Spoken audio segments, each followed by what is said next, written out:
Raise your hand if you're a lazy person. Some of you are too lazy. Let me rephrase that question. Raise your hand if you prefer working smarter rather than harder. Okay, for the rest of you who did not raise your hands, that means you either like working harder or you're in between. That's great, because what I want to share today will be useful to all of you. I want to talk about sleep. Arguably one of the most important processes that your body goes through on a daily basis. But a lot of us, especially students, don't get enough of it nowadays.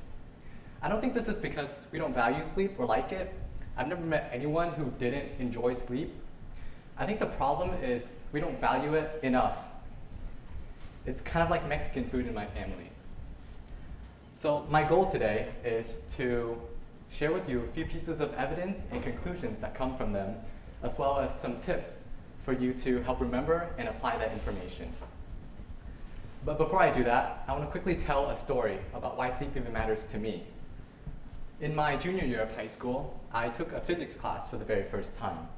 And on the first day of class, my teacher showed a presentation that went over kind of the basic stuff that teachers go through on the first day. The grading in her class, the textbook we'd use, her educational background, how in college a squirrel was the reason she aced her physics final. But the most interesting thing she showed that day was a study about sleep. And the way she presented the information was so convincing, it made me want to do something with that information. That usually doesn't happen. But after that day, I decided to just start taking sleep seriously for once, see what happens. And then I kept it up. I kept taking sleep seriously from that day on. That's it. That's literally the story. It's not spectacular, but it's the truth. What made it powerful, I think, is the fact that when I started doing it, it was working pretty well for me in my classes, so I just kept it up. Now, if that was the entire reason for me giving this talk, I wouldn't be here. In fact, I'd be in Chem 1A in room 4801 doing a lab on density right now. But I want to give this talk today because I want to do the same thing for you all today. I want to convince you enough just so that you start getting sleep, and once you start to see and feel its benefits, you'll actually continue doing it. The second reason I want to give this talk is because I want to give credit where it's due, because one of the studies in my talk today is actually from that very first day of my physics class. And also, I wouldn't be a physics student giving a talk about sleep today if it wasn't for a physics teacher who gave me a talk about sleep. So let's just get into the juicy part of this talk, shall we? So there's a study conducted by the US Army at the National Training Center in the high desert of Southern California. And it's called The Effects of Sleep Deprivation on Performance During Continuous Combat Operations. They did exactly what you think they did. They had soldiers, sleep deprivation, and made a Venn diagram. So they would split soldiers into groups that got different amounts of sleep. So these would be 4, 5, 6, and 7 hours of sleep. And they would have the soldiers fire artillery rounds all day. Their productivity was based on the amount of rounds they'd accurately hit throughout the day. And this is the modeling data that they got. In the first 3 days of operations, the groups with less sleep still outperformed the other groups because they had more time to do the work. But what's interesting is after 3 days, the groups with less sleep started drastically underperforming. By about 2 weeks, the group with 4 hours of sleep got about 80 rounds a day. The group with 7 hours of sleep got about 312. Let me summarize that in a different way for the sake of emphasizing a point. The group with less time to do work did more work in total because that time they didn't have was spent sleeping. For those of you who like numbers, by the end of the study, the group with 4 hours of sleep had about 5 times less results than the group with 7 hours of sleep.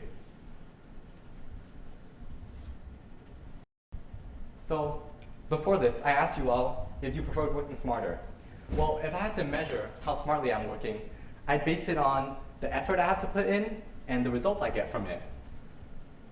Let's express that as a ratio. Some of you might see where I'm going with this. So work smartness, let's say, is equal to the results I get divided by the effort I put in. If I put in less efforts and I get the same results, I'm working smarter. Likewise, if I get more results from the same effort, I'm also working smarter. Now, What if this denominator was somehow 0? That means I'm working really smartly, right? Well, that's essentially what sleep is, isn't it? I'm not doing anything, so I'm not putting in any effort. And this study just showed that if you put in no effort, you still get results for it. So mathematically, sleeping is the smartest way to work. This guy agrees. Look at that bed hair. Albert Einstein reportedly got about 10 hours of sleep nightly plus daytime naps. That's my point number 1. Getting sleep is the best way to work smarter. But what if you like working harder? There are those of you who like working harder, right? Well, the same study I just showed proves that with more sleep, you can do more work. So you can work harder if you sleep more. Almost everyone wins, right? Well, not quite. I'll get to that. There is a study conducted by MIT in 2019 on about 88 students taking an introductory chemistry class at MIT. And they would give Fitbits to students in exchange for participation. Here is the data they got from that.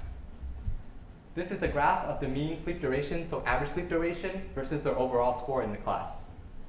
As you can see, it's a noisy plot as expected of college students, but there is a clear trend. Students who slept more on average were doing better in the class. Most health sources recommend that you get 7 to 9 hours of sleep per night. And as you can see, from those score ranges, the highest come from 7 to 9 hours. Here's another one showing the mean standard deviation or sleep inconsistency versus overall score. So a higher standard deviation would mean that their sleep was more inconsistent. As you can see, if your sleep is all over the place, that doesn't do you any good. Now, there are other results that come from the study, and I'll just list them off. The first one is there's no correlation between the measures of sleep on a single night and their performance on the test. So if you get a lot of sleep the day before, that doesn't actually say anything about your score on the actual test. The second is that there's a certain cutoff if you want to maximize your sleep. Some of you may think that if I get 8 hours of sleep, that's good, right? Not necessarily. If you're someone who sleeps at 8 p.m. and you get 8 hours of sleep, that's not the same thing as if you get 2 a.m. or if you sleep at 2 a.m. and you get 8 hours of sleep. In the study, they found that cutoff was around 2 a.m. So if you slept later, your performance starts drastically decreasing. The last thing I want to mention is that sleep measures accounted for nearly 25% of the variance in the academic performance, according to the study. So my point number 2 is consistent sleep matters. But I like to remember the more evil version. Good sleep the night before a test will not save you. But there's something really funny. Your body, it cherishes sleep so much that even if you don't do any of that, it will still reward you for any bit of effort you put towards getting more sleep. There's a study in 2010 by UC Berkeley on about 39 students where they would split them off into 2 groups, nap and no nap. At 12 p.m., they'd have the groups do a bit of a learning exercise that's meant to tax the hippocampus region of the brain, which is responsible for storing fact-based memories. And then at noon, they did that at noon, and then at 2 p.m., they would have the participants, the nap group would take a 90-minute nap, and the no nap group would just stay awake. At 6 p.m., they redid the same thing with a new round of learning exercises.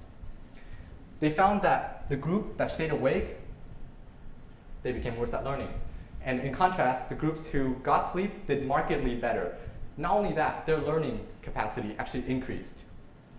Here's another one by researchers from UPenn and UCI. They involved around 3,000 students aged 10 to 12, and they looked at sleep and naps in children. What they found was that children who napped 3 or more times per week experienced a 7.6% increase in academic performance. Not only that, but it was also correlated with greater happiness, grit, self-control, and fewer behavioral problems. So that's the takeaway from the 2 studies I just showed. Naps are good for everyone. And it's not just an excuse you say to your boss. It is true. But more than that, they don't have to be long naps. In fact, just 10 to 20-minute naps actually increase your focus and cognition for a certain duration. Naps that are longer than that, up to about 60 minutes, will increase the effects and the duration, but sometimes you'll feel groggy after you wake up like a caveman, and people find that unpleasant. But there is a caveat to all this. Don't nap past 5 p.m. The reason for this is simple. It messes with your nightly sleep. So point number 3, your daily sleep can be supplemented by naps. I'm going to be quizzing you all after this. Fun fact, the study I just showed actually comes from a research journal called Sleep. There is a sleep research society. You can guess what they do, but I'll tell you. They research sleep. It's a huge journal, and you can probably imagine there is a ton of research on sleep. Today, my talk was to focus on the applications of sleep for productivity and academic performance, but I could have made an entire presentation and talk on all the effects of sleep. The reason I didn't do that is because you'd all be asleep before I got to finish it. So here are some of the other effects that did not make the cut. Cardiovascular risk, cognitive function, obesity and type 2 diabetes. You code really bad. Mental health. And lastly, muscles. Sleep deprivation is killing your gains. So recap one more time. Getting sleep is the best way to work smarter. Consistent sleep matters, and your sleep can be supplemented by naps. At this point, you might be getting sleepy, and I don't want to discourage that, but if you've been paying attention, it is past 5 p.m. So here are some final tips to remember to improve your sleep quality, even if you cannot get more. Avoid screen time. This has to do with light. Light is a huge regulator for your body's circadian rhythm, which in other words just means your internal clock. The second one is get morning sunlight. Pretty much for the same reason, it's very beneficial for your health and sleep. Lastly, make sure your room is dark. Similar to the first one, you sleep better if your room is dark. Take a deep breath before this next one. I wrote just in the evening for that. But all day, you do you. And of course, I'm going to end this talk with a quote about sleep. And I'm going to sleep well tonight, knowing that I made the right decision. Thank you.